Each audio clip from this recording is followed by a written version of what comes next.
मेरा नमस्कार स्वीकार कीजिए। मेरा नाम शैलेंद्र शर्मा और हिलसा विधानसभा क्षेत्र का मैं डिजिटल प्रमुख जन स्वराज पार्टी की ओर से। और आज का जो मुख्य विषय है उस पर मैं आऊँ उससे पहले मेरा जो एक नारा है, जो प्रशांत किशोर जी नारा अपना सभा से पहले स्टार्ट करते हैं और ये बताते हैं और जो बोलते हैं जय बिहार, जय जय बिहार के साथ मैं अपना जो वीडियो है वो शुरू करता हूँ। आज ख़ासतौर पर मैं जन स्वराज के लिए मैं ये कहने आया हूँ कि जो अभी इलेक्शन जो नवंबर में जो चुनाव होने वाले हैं, इसमें आप कम से कम तो ये ज़रूर अपने आप को सोचिए। और जो लोग बाहर में जो काम करते हैं, रोज़ी रोज़गार की तलाश में जाते हैं, जो कि यहाँ पे 10,000 12,000 की नौकरी को कोई व्यवस्था नहीं है, तो इस बार चुनाव में कम से कम तो उस बात को ज़रूर ख्याल रखिए। और जो भी जो वोट की जो है वो उसमें वोट करते समय इस बात को ज़रूर सोचिए और समझिए कि अपने बच्चों के लिए वोट दीजिए। आप प्लान करते हैं, ये दुख दर्द को देखते हुए वोट करिए कि किसको हमको वोट करना है। उन बुज़ुर्गों को जो 60 वर्ष से ज़्यादा तक के जो क्रॉस कर चुके हैं, जो ना पढ़ाई कर सकते हैं, ना कोई आप काम कर सकते हैं, उनको, उन बुज़ुर्गों को ख्याल रखते हुए 2000 का जो पेंशन का एक प्रावधान जो रखा गया है दिव्यांगों के लिए है, वो हो सकता है। महिलाओं को 4% पर जो ऋण का जो व्यवस्था हो रहा है कि जो कम परसेंट पर हम सरकार अपनी गारंटी पर जो पैसे का जो मुहैया करवाएंगे जिससे रोजी रोजगार उत्पन्न हो, वो हो सकता है। किसानों को लेकर जो बात हो रही कि जो किसान खेती बाड़ी करते हैं उनको आज कम बेनिफिट होती है, उनकी एक व्यवस्था होना चाहिए। तो जो कमाने वाले, जो खाने वाला खेती से कमाने वाला खेती के मतलब ये था कि ये जो मनरेगा है उससे हमारा लिंक कर देना है और वो उसमें जो जाते हैं, मतलब जो लेबर कॉस्ट लगते हैं, ये कहें कि जो उसमें जो मजदूरी लगती है वो उनको रिबेट मिल पाए, जो सरकार भर पाए। इस तरीके से कुछ मुद्दे पर बात करेंगे। और उसके लिए सबसे पहले आज मैं बात करने के लिए आया हूँ कि एक अभी चल रहा है PLC परिवार लाभ कार्ड। ख़ासतौर पे मैंने भी परिवार लाभ कार्ड आज फाइनली मैंने बनवा लिया है और ये मेरे हाथों में परिवार लाभ कार्ड का, ये देख रहे होंगे, ये इस तरीके से लिफाफा में पैक आता है और इस साइड में देखते होंगे तो इसका QR कोड रहता है जो स्कैन करने के लिए आता है। अब आगे बढ़ते हैं कि आखिर इसमें है क्या। ये मैंने फोल्ड किया हुआ था, मैंने इसको फाड़ा है, मैंने चेक किया है कि क्या है और इसको मैं ज़रा निकालता हूँ कि इसमें एक्चुअल में क्या क्या, किस तरीके से क्या क्या दिया हुआ है। आगे बढ़ते हैं।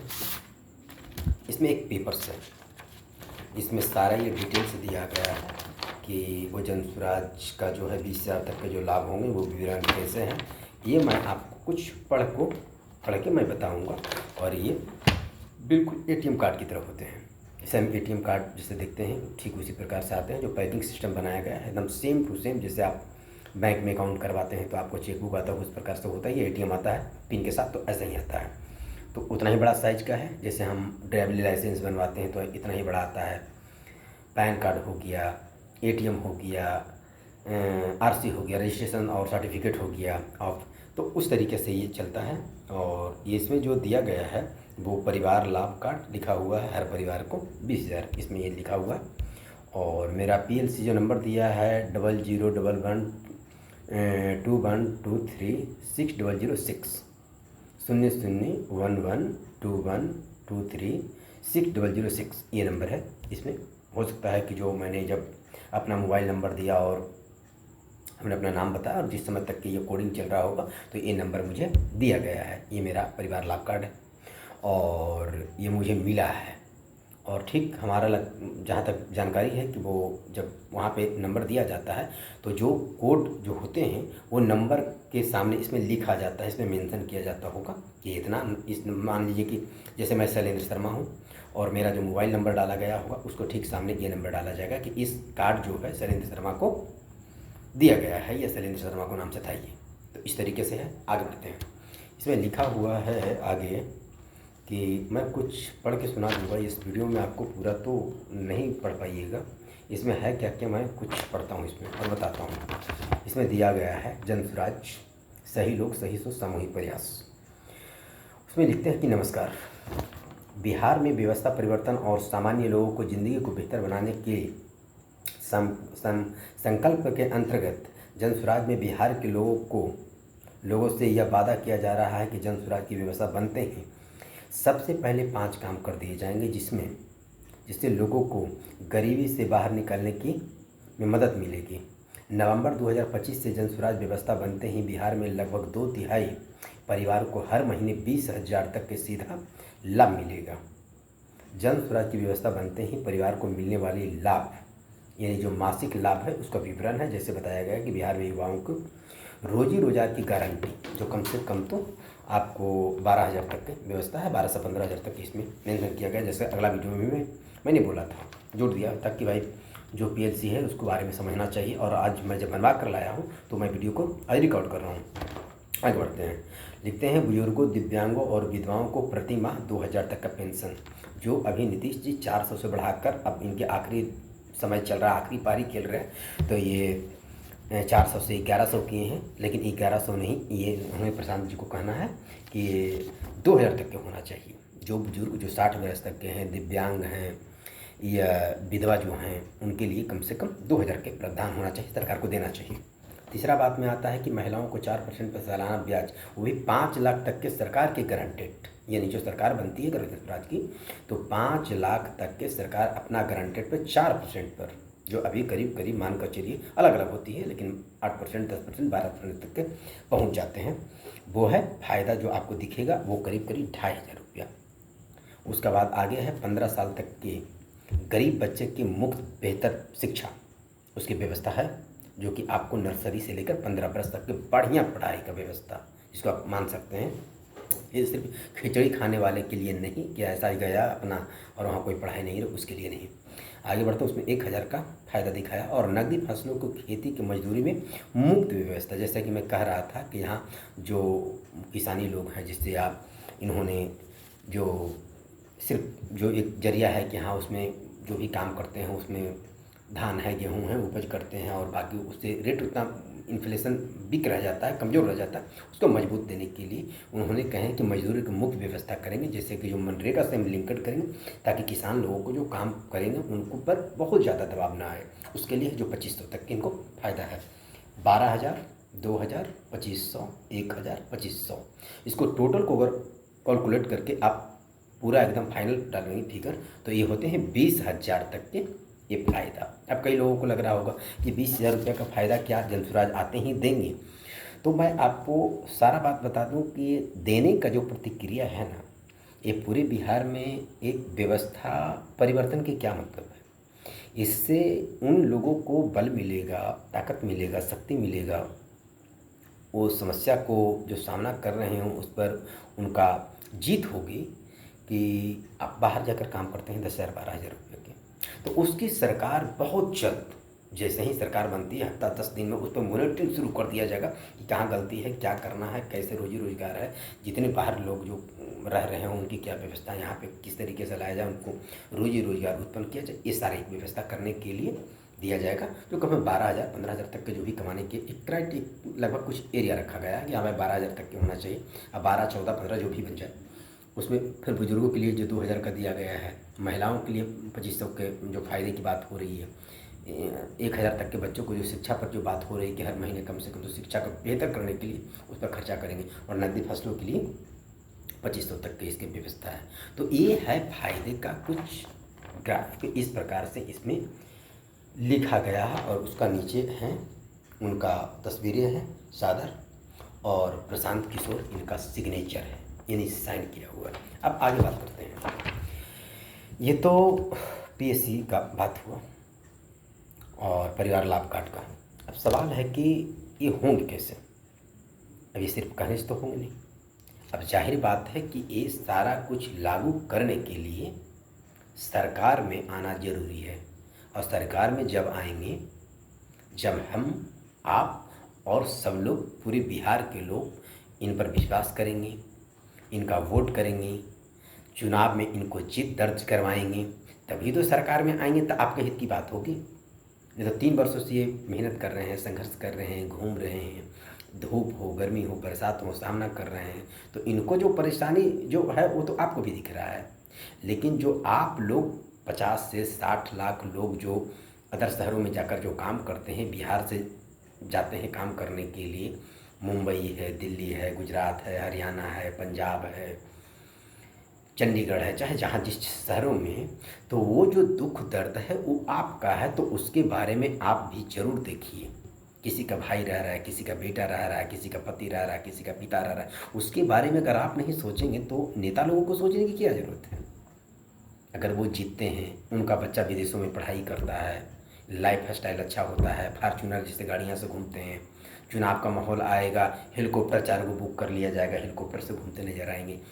अगर समस्या है तो समस्या का निपटारा करने के लिए सबसे पहले आपको जहन में लाना होगा, आपको समझ विवेक का आपको इस्तेमाल करना होगा, तभी कुछ भला होने वाला है। अन्यथा जितने वर्षों से आप देखते आ रहे हैं, 30-35 वर्षों से, तो हाल फिलहाल में दो लोगों सरकार चलाए हैं, वैसा ही देखते आ रहे हैं। चाहे वो लालू जी पहले चलाए, उसके बाद फिर नीतीश जी का 20 वर्षों से चल रही है, ठीक है। लेकिन अब जो है एक विकल्प आया है। अब अगर हम और आप इनको समर्थन नहीं करेंगे, सत्य और हिंसा को ही अगर हम हरवा दें, तो फिर क्या मतलब रह जाएगा। इतनी मेहनत, इतनी संघर्ष, इतनी जलालत भरी ज़िंदगी जो बाहर में आप जी रहे हैं, उसके लिए इतना संघर्ष कर रहे हैं, क्या इनको पैसा का कोई कमी था।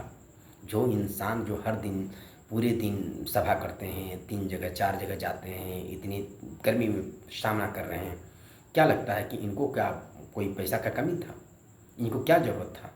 अरे सरकार में अगर रहना होता, अगर एक साथ में बैठना होता, तो किसी भी दल में जाकर ही बैठ जाता, तो इनका अच्छा खासा कोई पावर मिल जाता। कोई जगह सब हो सकता है कि ऑलरेडी इनका सरकार में इनका कोई जगह मिल जाता। इतना करने की कोई ज़रूरत नहीं था। कौन नहीं मानता। मोदी जी के साथ में काम किए, चाहे वो नीतीश जी के साथ में बिहार में ही देख लीजिए काम किए, बंगाल में ममता जी के साथ काम किए, ममता बनर्जी, अरविंद केजरीवाल दिल्ली, अरविंदर सिंह, तो ऐसे बहुत सारे नेताओं के साथ काम किए। तो इतना तो था कि इतना इनका पकड़ था कि चाहते तो कुछ कर सकते थे। लेकिन इन्होंने बिहार को चुना कि जब लॉकडाउन हुआ था और बिहार आने के लिए कोई बस का सुविधा नहीं है, ट्रेन बंद है, हज़ार किलोमीटर तक के लोग पैदल आ रहे हैं भूखे प्यास से। कई वीडियो ऐसे वायरल हुए जो आप लोगों ने देखे होंगे कि एक लेडीज है और जो ट्रॉली वाला जो बैग होते हैं, अब कल्पना कीजिए रूह कांप जाता है। तो 1000 किलोमीटर दिल्ली है पटना से, मतलब दिल्ली का जो एरिया जो डिस्टेंस है वो 1000 किलोमीटर है। वो कहीं ज़्यादा आप मान सकते हैं, इसलिए कि तो पटना तक की बात हो रही है। अब हो सकता है कि किन्हीं को राजगीर जाना हो, किन्हीं को गया जाना हो, किसी के नालंदा जाना हो, किसी को हो सकता है यहाँ से समस्तीपुर जाना हो, किन्हीं को भागलपुर जाना हो, छपरा जाना हो, तो हमको लगता है डिस्टेंस और बढ़ सकता है। अब कल्पना कीजिए कि उतना दूरी तय जिस समय कर रहा था लोगों, तो वीडियो कई ऐसे मैंने देखा जो मतलब बिलीव नहीं कर सकते हैं कि एक छोटा बच्चा है जिसका उम्र मान लीजिए कि 5 साल 6 साल है और ट्रॉली बैग लेकर चल रही है लेडीज, और नींद उस बच्चा को आ रहा हो उस ट्रॉली बैग पर लेडीज सुलाकर और उसको लेकर आ रही है। कल्पना कीजिए ये सब क्या है। तो इन्होंने बहुत कुछ इस तरीके से सोचने समझने, जब व्यवस्था नहीं हुई तो फिर उन्होंने निर्णय लिए कि अब हम चुनाव के जितने भी हमारी जो रणनीति बनती है अब यहाँ से मैं समाप्त करता हूँ और अब मैं बिहार की ओर मैं मूव करूँगा और अब बिहार के लिए मैं काम करूँगा। जो काम पूरे देश के लिए कर रहे थे, चुनाव जिताना, पैसा कमाना, स्ट्रेटजी तैयार करना, सारा एक स्पीच लिखना, अब छोड़ो सब काम नहीं करूँगा, अब मैं बिहार के जनता के साथ काम करूँगा। और वहीं पिछले 3 बरस से भी ज़्यादा हो गए ये आदमी ईमानदारी से, निष्ठा से ये काम कर रहे हैं। और सोचिए कि मैं जिस घर में रहता हूँ, मैं यहीं पे एक इस तरीके की मैं एक स्टूडियो बनवा दिया हूँ और मैं बनाकर इसी में काम करता हूँ। बढ़िया लाइटिंग वूटिंग कर लिया हूँ जितना कि मेरा लाइट का आवश्यकता पड़ता है। बैनर है चारों साइड में मेरा उस तरीके से लगा हुआ है। मैं यहाँ पे रिकॉर्ड करता हूँ। रात्रि का भी बहुत समय हो रहा है, करीब अच्छा खासा समय हो चुका है, लेकिन फिर भी मैं रात में वीडियो रिकॉर्ड कर रहा हूँ। तो अब सवाल है कि जो इतनी ईमानदारी से काम कर रहे हैं, तो मुझे लगता है कि एक बार चांस देना चाहिए। और अगर आपको फिर गलत लगे कि हमने जैसा सोचा वैसा नहीं हो पाया, तो सरकार जो बनती है, ये जो चुनाव होते हैं वो 5 साल में इसीलिए होता है कि एक बार अगर जनता को ठगा जाए तो फिर 5 साल के बाद वही समय आएगा जहाँ पे फिर उनको जनता के दरवाज़ा पे आपको जाना है। और अगर आप ईमानदारी से काम नहीं करेंगे तो जो स्वास्थ्य मंत्री के साथ अभी आपने कुछ दिन पहले वीडियो वायरल होते हुए देखे होंगे अटल पथ पर कि जनता रगीद रही है, खरीदा जा रहा है, दौड़ते हुए भाग रहा है, गाड़ी जो है गाड़ी मतलब उनको साथ में सुरक्षा बल है वो पैदल भाग रहे हैं और वो साथ में वो गाड़ी पर भाग रहे हैं। सोचिए कि क्या मतलब कि इन लोगों को दुर्दशा बना के रखे हैं। उसका कुछ ही दिन के बाद फिर आप देखते होंगे कि यहाँ के एक वीडियो वायरल हुआ जो नालंदा ये हिल्सा के आसपास का कहानी है, जो घटना घटी थी कि एक ऑटो में टक्कर हो गया था हाईवा से और उसमें 9 लोगों का मृत्यु हो गया था। 8 लोगों को तो मृत्यु उसी समय घोषित कर दिया गया था, एक शायद बाद में डेथ कर गए थे, क्योंकि बहुत भयावह एक टक्कर था और बहुत दर्दनाक था, वो बहुत दुखद था। और वो एक ही शायद गांव से थे, ऑटो से आ रहे थे। दनियामा से पहले शायद ये दुर्घटना हुआ और उसमें वो काफ़ी लोगों का मृत्यु हो गया। और उसी को संवेदना देने के लिए वो है जो एक तरह से वो गए हुए थे श्रवण कुमार, और वहाँ के जो विधायक है जो अभी जेडीयू से ही है, जनता दल यूनाइटेड से ही है, ये हिल्सा विधानसभा क्षेत्र का, वो भी गया था। तो आप जब जाते हैं और इतनी बड़ी घटना है, आप सरकार में हैं, आप मंत्री हैं, तो आप दुख के घड़ी में भी अगर आप साथ नहीं देंगे और जाएंगे और आप बहुत आसानी से निकल जाएंगे तो फिर नहीं चल सकता। तो वहीं विरोध किया गया और मुआवजा का डिमांड होना चाहिए था बिल्कुल, और इन्होंने कुछ नहीं बोले, इसलिए आक्रोश थे वहाँ का जनता और हमला किए। यानी कि मतलब एक तरह से एक मोमेंट ऐसा वहाँ पे क्रिएट हुआ कि जो मंत्री जी गए हुए थे श्रवण कुमार, उन पर एक हमला किया गया जो कि 1 किलोमीटर तक के इनको दौड़ कर भागना पड़ा। इनका सारा मंत्रीगिरी ही खत्म कर दिया। आप इतनी बड़ी दुख की घड़ी में जा रहे हैं, वहाँ पे कम से कम तो सही सलामत तो जो बात है वो कम से कम तो आप एक मंत्री के नाते तो कर सकते हैं। इतनी बड़ी दुख की घड़ी है, वहाँ पे पूरे उस इलाका में एक माहौल बहुत गमगीन है और आप गए हैं सिर्फ वहाँ पे मिलकर आप आ रहे हैं, तो ये दुर्भाग्यपूर्ण बात था। और ये जनता जो कर रही है ये बिल्कुल सही बात है कि आप जो गुनाह किए हैं ना, अब दौड़ा कर आपको पीटा जाएगा। सही बोल रहे हैं प्रशांत जी कि अगर इस बार तो ऐसा होगा कि बहुत लोग जो है वो चुनाव का टाइम वोट तक नहीं मांगने जाएंगे। क्यों नहीं जाएंगे? क्योंकि आप जब इतने वर्षों में ईमानदारी से हमारे लिए कोई काम नहीं किए, कोई प्लान की बात नहीं की। अब प्लान तुम्हें दिखता है? प्लान का जो मुद्दा है, प्लान का जो एक वर्ड है, कितना दिन से चल रहा है, कितना दिन से ट्रेंडिंग है? कुछ साल तो छोड़िए, कुछ महीना मुझे लगता है, ये साल मान लीजिए, साल 2 साल से जो प्रशांत जी इस बात को मुद्दा उठाए, जो वहाँ पे जब कोरोना के जो मतलब कि जो इस तरीके के फिगर देखने के बाद यही ना हुआ है। तो अब सवाल है कि भाई दिक्कत तो है और ये आसानी से भूला नहीं जा सकता, इसलिए कि जनता का तो अब कहीं ना कहीं एक मोमेंट है कि अगर गुनाह किया है तो उसको साथ हमें अब गुनाह करना होगा। वोट तो हम बाद में समझेंगे, पहले है कि गुनाहगार को पहले सज़ा देना है। तुम वोट मांगने आओगे, इतने वर्षों से तुम्हारा अभी तक जी नहीं भरा है, तुम फ्लैट खरीद रहे हो, बढ़िया बढ़िया जीवन चला रहे हो, अच्छा ढंग का, तुम बढ़िया माँ का गाड़ी से घूम रहे हो, और जनता के लिए तुमने क्या कर रहे हो? एक बढ़िया स्वास्थ्य व्यवस्था तुम नहीं कर रहे हो। तुम जिस क्षेत्र का बनते हो, मंत्री हो, उस क्षेत्र का तुम्हारा कोई ठिकाना नहीं रहता है।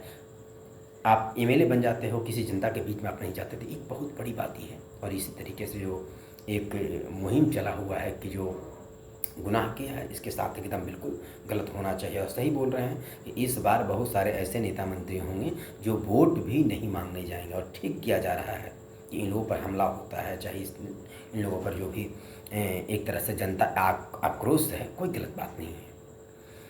तो इस बार मेरा आग्रह है, निवेदन है और विनती है कि इस बार वोट जो है सत्य, अहिंसा और उनको विजय बनाएं जो हमारी बात कर रहे हैं, आपकी बात करते हैं, आपकी बच्चों को बात करते हैं, उनके लिए बात करते हैं जो इतनी जलालत भरे जीवन को जीने पर मजबूर है, जो बाहर जाकर काम करते हैं, 10,000, 12,000, 15,000 का नौकरी करते हैं, जो 4, 5,000, 6,000 रुपये जो भेजते हैं, उनको परिवार को उनसे रोजी रोटी चलती है, वहाँ किसी तरीके के जीवन बिता रहे हैं। यहाँ पे लोगों को संसाधन की इतनी कमी है कि बढ़िया से उनका जीवन सर्वाइव नहीं हो रहा है। उसके लिए आप सोचिए, ये मैं कहने आया हूँ, ये ज़रूरत है। आपने इतने दिन तक के किसी पर भरोसा किए, एक बार भरोसा इन पर भी करना चाहिए। ये निवेदन है, आग्रह है, विनती है कि इस बार होना चाहिए। अब चुनाव का समय बहुत कम है, 1.5 महीना का मोटा मोटी एवरेज रह गया है, समय इतना ही बचा हुआ और इसमें हमारा निर्णय जो है कठोरता लेना होगा, क्योंकि अब वो निर्णय लेने का टाइम आ गया है। बहुत दिन हमने बहुत भरोसा किया, पहले विकल्प नहीं थे लेकिन अब विकल्प है। विश्वास कीजिए, एक बार जनता चाहे, जिसको सरकार में चाहे बना सकता है, जिनको चाहे हटा कर फेंक सकता है, ये आपके हाथ में है। और उम्मीद करते हैं, विश्वास करते हैं कि इस तरीके से जो एक मेहनत है, जो 3 वर्षों से इन्होंने गर्मी धूप बरसात को जो झेले हैं, तो मुझे लगता है कि कहीं न कहीं ये रंग दिखाएगा, दिखेगा, जनता समर्थन करेंगे। और जाते जाते परिवार लाभ कार्ड का जो है, अगर बनवा लिए हैं ठीक है, जो नहीं बनवाए हैं बहुत आसानी से बन रही है, हर जगह ये कैंप लगाया जा रहा है और कोई तरह के फिर बात होता है बहुत आसानी से मिल जाएंगे। टैग कीजिए नंबर या तो फिर अपना भेजिए, मैं आपको बता दूंगा कि कहाँ पे बनता है, सारी जानकारी आपको मिल जाएगी और इसको ज़रूर बनवाइए। और आखिरी में मैं यही कहूँगा जाते जाते कि अगला जब भी मैं फिर वीडियो बनाऊँ, आज जैसा कि मैं लाइव आया हूँ, कुछ चर्चा की, तो मेरा आपसे आग्रह होगा, निवेदन होगा कि कम से कम तो इनको भाषणों को ज़रूर सुनिए और इनको भाषण सुनने के बाद अपने निर्णय लीजिए कि इस बार वोट हमें किसे करना है। अगर आपको अच्छा लगता है, बहुत बहुत धन्यवाद है। अगर आपको लगता है कि हमारे जीवन में जो चल रहा है ये इससे बेस्ट नहीं हो सकता है, तो आपका जीवन है वो आप सोच सकते हैं, आपसे ज़्यादा बेहतर मैं नहीं सोच सकता। यही वाणी के साथ अपना वाणी को विराम कर देता हूँ, समाप्त करता हूँ। काफ़ी रात्रि हो रही है, मैं कल जो है फिर लाइव आकर अपनी बातों को रखूँगा, चर्चा करूँगा, जिसके लिए मैं अपने बातों को समाप्त करता हूँ। जय बिहार, जय जय बिहार के साथ बहुत बहुत धन्यवाद।